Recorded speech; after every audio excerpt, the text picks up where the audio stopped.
विद्यार्थी मित्रों, Galaxy school of science ना ऑनलाइन सेशन में आप सबનું हार्दिक स्वागत है।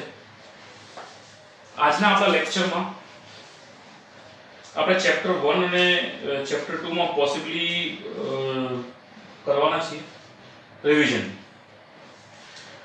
શું હશે, કયા પ્રકારે, એના ઉપર બધું જ થોડું ધ્યાન આપીશું। ખાસ કરીને આપણું ફર્સ્ટ ચેપ્ટર છે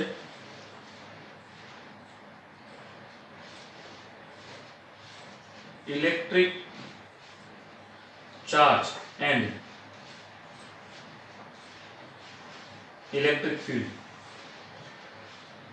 तो सौ प्रथम કેટલા પ્રકારના ચાર્जेस છે, આ બધી વસ્તુઓ આવશે। કંડક્ટર છે, ઇન્સ્યુલેટર છે, અવાહક પદાર્થ, સુવાહક પદાર્થ। સૌપ્રથમ આપણે જોઈએ છે વિદ્યુત ભારની લાક્ષણિકતાઓ। આ થોડુંક ફટાફટ ચાલશે મિત્રો। एक तो जो विद्युत भार है ये सदिश राशि है। बे प्रकारना होय छे, एक छे पॉजिटिव अने बीजू छे नेगेटिव। पॉजिटिव चार्ज एटले के प्रोटॉन पछी होल्स अने पॉजिट्रॉन। नेगेटिव चार्ज एटले के इलेक्ट्रॉन्स। समान प्रकारना विद्युत भार होय एमना वच्चे अपाकर्षण थाय। समान प्रकारना विद्युत भार हो तो अपाकर्षण थाय अने असमान प्रकारना विद्युत भार हो आकर्षण थाय। तो आ तमने ख्याल होवो जोईए। चार्ज जे छे ई कंजर्व्ड छे। कंजर्व्ड एटले के ए विद्युत भार जे पण छे एमने आपणे संरक्षणनो नियम जे छे एमना पर लागू पड़े छे। कई रीते? तो दाखला तरीके मानो के आ एक गोळो छे, आ गोळा पर मानो के कुल विद्युत भार जे छे ए छे -10 बरोबर। પછી આપણે બીજા એક નાના ગોળા પર અહીંયા કને વાયર લગાડ દઉં અને પછી આને છૂટો પાડું તો એવું બની શકે કે આમાં જે છે એ -5 રહે અને આમાં પણ -5 રહે। તો તંત્રમાં જે કુલ વિદ્યુત ભાર હતો સ્ટાર્ટિંગમાં અહીંયા 0 તો અહીંયા -10 હતા, તો ટોટલ કેટલા થયા? ધેટ ઇઝ -10 અને આની ઉપર જોવા જઈએ તો ટોટલ કેટલા થયા? -5 बराबर विद्यार्थी मित्रों। त्यारबाद अपनी पास संरक्षणનો નિયમ જે છે, પછી વિદ્યુત ભારનું ક્વોન્ટમીકરણ। ક્વોન્ટમીકરણની અંદર વિદ્યુત ભારમાં જે આવે છે ધેટ ઇઝ આપણે કહી શકીએ છીએ કે Q બરાબર plus or minus Ne। Q બરાબર Ne આપણે કહી શકીએ છીએ વિદ્યુત ભાર માટે। પછી આ જે N છે એ विच भार नी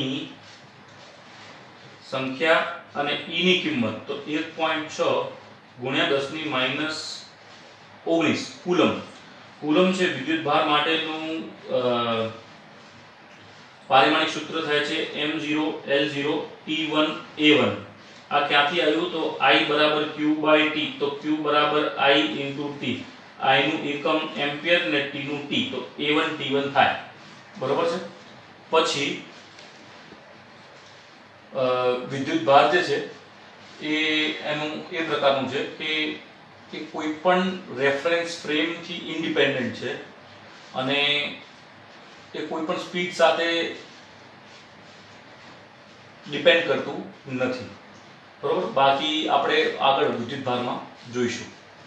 ત્યારબાદ ખાસ કરીને આપણા પાસે છે કુલમનો નિયમ। કુલમનો નિયમ શું કહે છે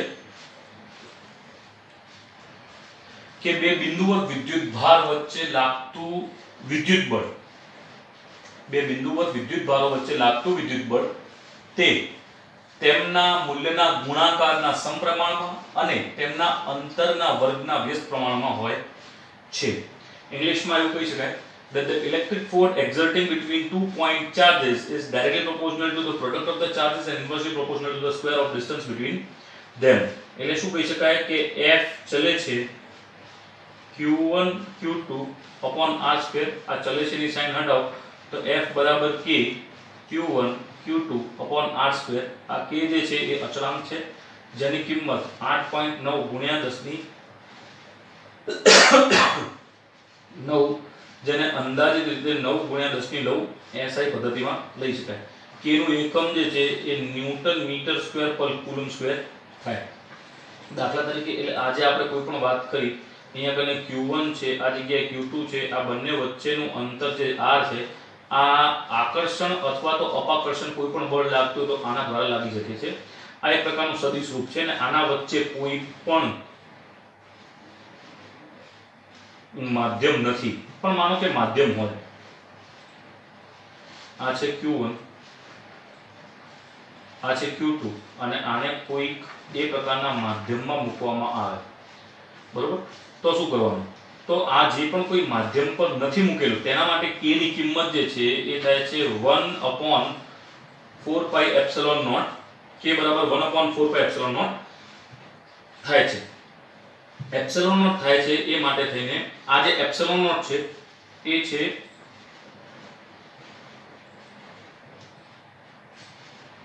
permittivity in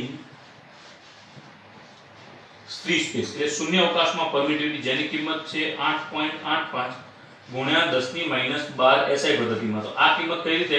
તો 1/4 પાઈ એપ્સિલોન નોટ છે, તો એપ્સિલોન નોટ ની કિંમત મારે શોધવી હોય તો 1/4 પાઈ સ્મોલ k. આ સ્મોલ k છે મિત્રો, તો 4 છે, પાઈ ની કિંમત 3.14 અને k ની કિંમત તમે લઈ શકો છો 9 ગુણ્યા 10 ની 9. એના આધારે આપણા પાસે એપ્સિલોન નોટ ની કિંમત આવી છે.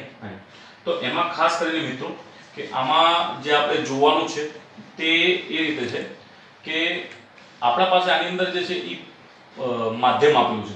તો માધ્યમ માટેનું કઈ રીતે થઈ શકે? તો જો દાખલા તરીકે માધ્યમ આપેલું હોય તો અહીંયા આપણે લખી શકીએ છીએ Fm બરાબર k ની જગ્યાએ આપણે લખશું 1/4 pi epsilon q1 q2 upon r square. હવે એપ્સિલોન શું છે? તો આ જે એપ્સિલોન છે એ પરમિટિવિટી જે છે પણ કોના માટે? માધ્યમ માટે. આના માટે અહીંયા એપ્સિલોન નોટ હતું, આ છે એપ્સિલોન, આ છે એપ્સિલોન, આ એપ્સિલોન નોટ છે. એપ્સિલોન નોટ જે છે એ શૂન્ય અવકાશ માટે છે, આના માટે છે. તો આના માટેની કિંમત આપણા પાસે q1 q2 upon r square. હવે માનો કે આપણા પાસે એક સૂત્ર છે આયર્યા, કદાચ આપણે f નું સૂત્ર લખીએ તો 1/4 pi epsilon naught q1 q2 upon r square. એક સૂત્ર છે આર્ય અને બીજું સૂત્ર આ જે છે આ બંનેનો આપણે રેશિયો લઈએ છીએ. આ બંને સૂત્રો જોઈ શકો છો મિત્રો, ખાસ કરીને ધ્યાન આપજો. તો f upon fm is equals to epsilon upon epsilon naught equals to epsilon r equals to capital K. કારણ કે આમાં જો તમે આ બે અપોન કરશો, આ બંનેનું ભાગાકાર કરી f upon fm, તો અહીંયા જોઈ શકીએ છીએ f upon fm that is equals to 1/4 pi epsilon naught અને અહીંયા 1/4 પાઈ એપ્સિલોન. અહીંયા કને આવે છે q1 q2 upon r square, અહીંયા કને પણ આવે છે q1 q2 upon r square. આ બે તો સદત થઈ ગયું, કેન્સલ, આપણે કેન્સલ થઈ ગયું. આ જતું રહેશે ઉપર, આ રહેશે નીચે. એટલે આપણા પાસે આવે છે f upon fm equals to epsilon upon epsilon naught. આ એપ્સિલોન ઉપર જતું રહ્યું, એપ્સિલોન નોટ નીચે આવતું રહ્યું, જેને આપણે કહીએ છીએ સાપેક્ષ પરમિટિવિટી. શું કહેવાય છે આને? સાપેક્ષ પરમિટિવિટી. અને આ જે છે આ k, આ કેપિટલ K જે છે એને કહેવાય છે ડાઇલેક્ટ્રિક અચળાંક. આને કહેવાય છે ડાઇલેક્ટ્રિક અચળાંક. ડાઇલેક્ટ્રિક એટલે જે ડાઇલેક્ટ્રિક છે જેમાં ઇલેક્ટ્રિસિટી નથી, એટલે આ જે છે ડાઇલેક્ટ્રિક અચળાંક છે મિત્રો, બરોબર? તો આના આધારે આપણે લખી શકીએ, શું લખી શકીએ? that is fm equals to f upon k. એટલે આપણા પાસે એપ્સિલોન ની કિંમત ના આપેલી પણ આની કિંમત આપેલી, તો આપણે આના આધારે લખી શકતા હોઈએ, બરોબર મિત્રો? તો આ હતું આપણા પાસે ચેપ્ટર ફર્સ્ટ નું જે રિવિઝન હતું. નેક્સ્ટ આપણે જોઈએ છીએ ચેપ્ટર ફર્સ્ટ માં, તે આપણી પાસે છે આની નાની વસ્તુ. પેલામાં આપણે શું કહેવાય સદિશ રૂપમાં, વેક્ટર ફોર્મમાં. તો વેક્ટર ફોર્મમાં હોય તો વેક્ટર ફોર્મમાં કઈ રીતે લખાય હું તમને બતાવી દઉં છું, પછી સાથ ડાયરેક્ટ સંપાત પ્રમાણનો નિયમ આપણે જોઈ શકીએ. તો વેક્ટર ફોર્મમાં આને લખવા માટે થઈને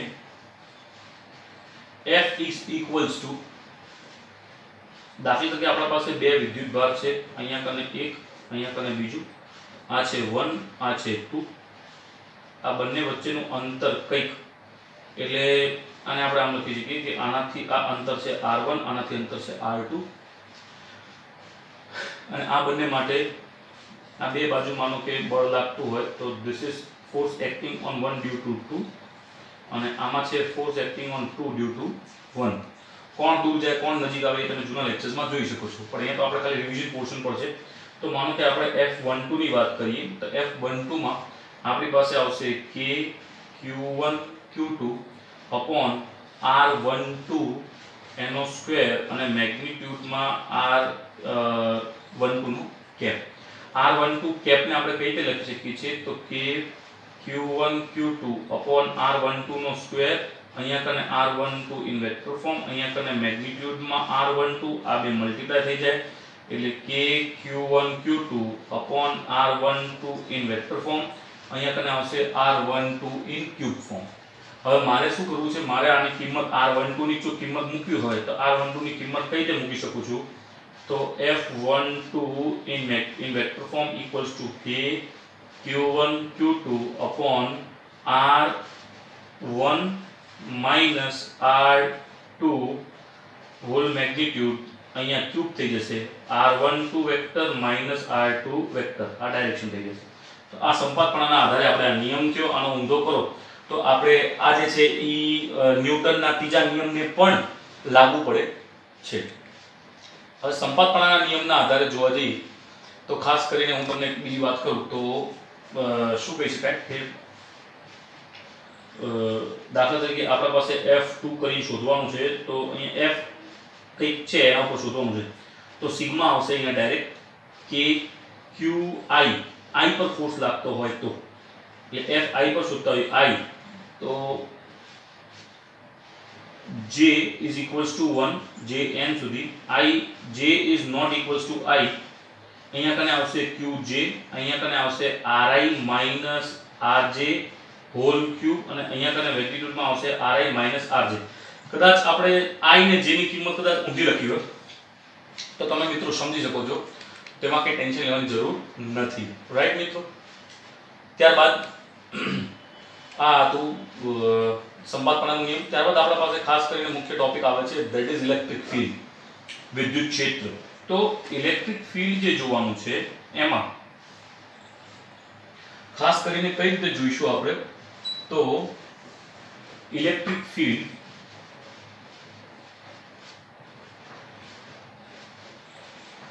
જે આપણે કહીએ છીએ ધેટ ઇઝ E બરાબર F બાય Q નોટ. આ Q નોટ જે છે એ છે પરીક્ષણ વિદ્યુતભાર અને આ F તો જે છે એના પર બળ લાગતું હોય. એટલે દાખલા તરીકે માનો કે અહીંયા કને આપણા પાસે ધન છે અને આ જગ્યાએ ઋણ છે, તો એવી તો શું વસ્તુ છે કે જે એકબીજાને ખેંચી લે છે, તો એનો મતલબ છે આ ક્ષેત્ર પર કામ કરે છે. હવે જે પણ ક્ષેત્ર પર કામ કરતું હોય તો આમાં વચ્ચે કંઈક ને કંઈક એવી રેખાઓ હશે, ક્ષેત્ર રેખાઓ હશે કે જેના કારણે આમના વચ્ચે આકર્ષણ થાય છે. તો આ છે એવી. હવે દાખલા તરીકે માનો કે અહીંયા માઈનસ નથી પણ અહીંયા કને માનો કે આપણે પરીક્ષણ વિદ્યુતભાર છે અને આ પણ ધન છે આ પણ ધન છે, તો બંને વચ્ચે શું થશે મિત્રો? અપાકર્ષણ.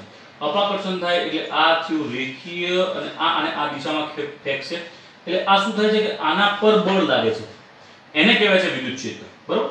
અથવા તો બળ વાત કરો તો F બરાબર E into Q નોટ. બરાબર મિત્રો? હવે દાખલા તરીકે આપણે આનું સૂત્ર બીજું પણ શોધવું હોય તો માનો કે આના પર વિદ્યુતભાર છે કેપિટલ Q, આના પર વિદ્યુતભાર છે Q નોટ, આને અંતર થાય છે R, આ બંને વચ્ચે બળ શોધવું હોય તો F બરાબર K capital Q Q naught upon R square. બરાબર?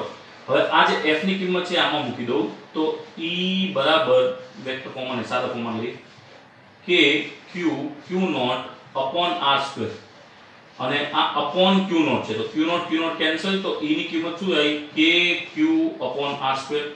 રાઈટ મિત્રો? તો આ છે વિદ્યુત ક્ષેત્રનું પણ સૂત્ર, આ પણ એક સૂત્ર છે k q upon R square. સંપાતપણાનો નિયમ આના પર પણ આધાર રાખે છે તો એનો આધાર તમે જોઈ શકો છો. પછી વિદ્યુતભાર જે છે એની લાક્ષણિકતાઓની વાત કરી, વિદ્યુત ક્ષેત્રની લાક્ષણિકતાઓ તો ખાસ કરીને તમને વાત કરું તો પહેલી વિદ્યુત ક્ષેત્રની લાક્ષણિકતાઓ છે કે એ પ્લસ માંથી નીકળી અને માઈનસમાં જાય છે. પછી બીજી જે છે એ કે બે વિદ્યુત ક્ષેત્ર રેખાઓ જે છે એ કોઈ દિવસ ઇન્ટરસેક્ટ એટલે એકબીજાને છેદતી નથી. માનો કે એક રેખા આ બાજુની દિશા છે, બીજી રેખા આ બાજુની દિશા છે, આનું છેદબિંદુ થાય તો આની બે પ્રકારની દિશાઓ થાય. આ બે પ્રકારની દિશાઓ જે છે એ લાગુ પડતી નથી. ત્યારબાદ આની જે પણ દિશા જે છે એ માનો કે આ છે ધન અને આ છે ઋણ, તો આ પ્રકારે આપણને જે છે એ ક્ષેત્ર રેખાઓ મળે છે. બરોબર, ક્ષેત્ર રેખાઓ કંઈક આ પ્રકારે આપણને મળે છે. હવે અહીંયા કને બિંદુ પર મારે શોધવું છે કે આ ક્ષેત્ર રેખાઓ કઈ દિશામાં છે, તો આનાથી ટેન્જેન્ટિયલ લૂપમાં મળશે. સ્પર્શકની દિશામાં આપણને આની દિશા મળશે. તો આ છે સ્પર્શક થયા કે જે તમે જોઈ શકો છો. રાઈટ મિત્રો. ત્યારબાદ આપણે બીજી જે છે એ છે કે આ કોઈ દિવસ બંધ ગાળો રચતી નથી. આ તો થયું ત્રીજા નંબરનું. ચોથા નંબરનું, કોઈ દિવસ બંધ ગાળો રચતી નથી. ત્યારબાદ જે પણ સમાન વિદ્યુત રેખા હોય, સમાન વિદ્યુત ક્ષેત્ર રેખા, આ પ્લસ છે આ માઈનસ છે, તો આ પ્લસ માંથી માઈનસ આ રીતે વિદ્યુત ક્ષેત્ર રેખાઓ જાય. બરોબર મિત્રો. તો આ જે વિદ્યુત ક્ષેત્ર રેખાઓ છે એ બધી એકબીજાથી સમાંતર અને સમાન અંતરે હોય છે. સમાંતર અને સમાન અંતર હોવું બે અલગ અલગ છે મિત્રો. તમે તમારી લીટીવાળી બુક કાઢો, દાખલા તરીકે કોઈ પણ લીટીવાળું આપણે પેજ લઈએ, બરોબર.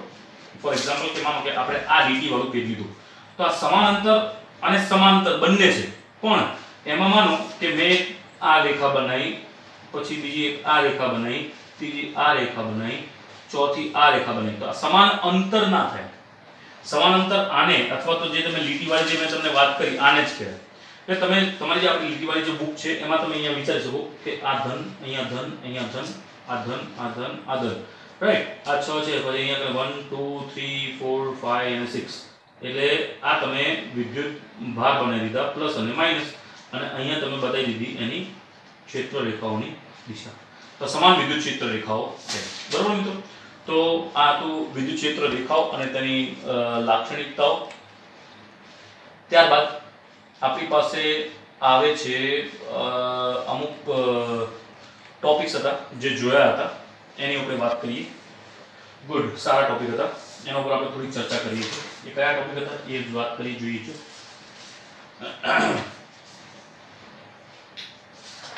એની અંદર માનો કે આપણા પાસે સમાન વિદ્યુત ક્ષેત્ર રેખાઓ છે, કંઈક આ પ્રકારે છે 1 2 3 4 5 6 7 2 3 4 5 6 7, અને સમાન વિદ્યુત ક્ષેત્ર રેખાઓ જે છે એ કંઈક આ પ્રકારે છે. અહીંયા તમે આ એક પ્લેટ થઈ ગઈ, આ પણ એક પ્લેટ થઈ ગઈ, આની વચ્ચે સમાન વિદ્યુત ક્ષેત્ર રેખાઓ છે. અહીંયા ધન છે, તો અહીંયા તમે માનો કે મેં ધન વિદ્યુતભાર મૂક્યો. આ ધન વિદ્યુતભાર અને આ ધન વિદ્યુતભારના કારણે અપાકર્ષણ થાય. આ ધન વિદ્યુતભારને ઋણમાં આકર્ષણ થાય. તેના કારણે આ જે પણ છે એ આ દિશામાં બળ લાગે, રાઈટ. આ દિશામાં બળ લાગે એટલે, અને બીજું કે એક બીજું બળ પણ લાગે, ધેટ ઇઝ વેટ, વજન બળ. તેની જગ્યાએ આપણે લખી શકીએ છીએ એટલે વજન બળ ઇન સેન્સ કે અપાકર્ષણ થાય, સોરી પ્રવેગ થાય છે. તો ma બરાબર q into e, એટલે a બરાબર q into e upon m આવું થાય છે. આ શું થાય છે? આ છે એના પ્રવેગની કિંમત. હવે આ પ્રવેગ તો થયું.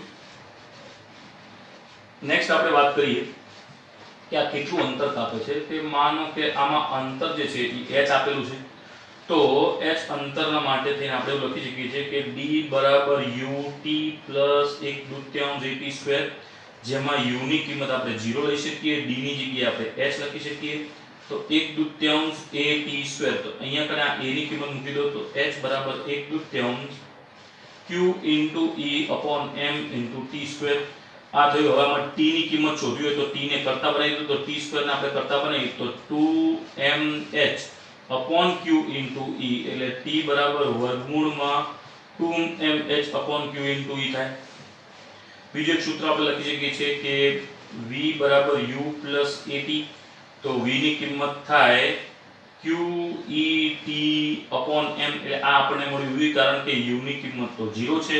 આ આપણને એન્ડિંગ માં જે છે એ કિંમત મળી છે વેગની, અંતિમ વેગની Q E T upon m.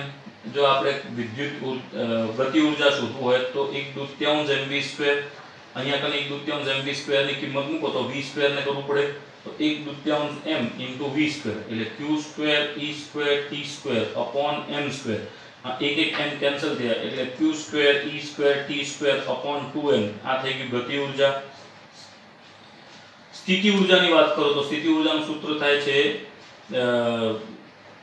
v બરાબર w/q. તો w બરાબર v into q એટલે આ ઊર્જાની કિંમત આમાં મૂકી દો અને આના સાથે ભાગાકાર કરી દો એટલે અહીંયા કને એક વિદ્યુતભાર જતું રહે. તો ધેટ મીન્સ સ્થિતિ ઊર્જાની કિંમત થાય છે q e² t² upon 2m.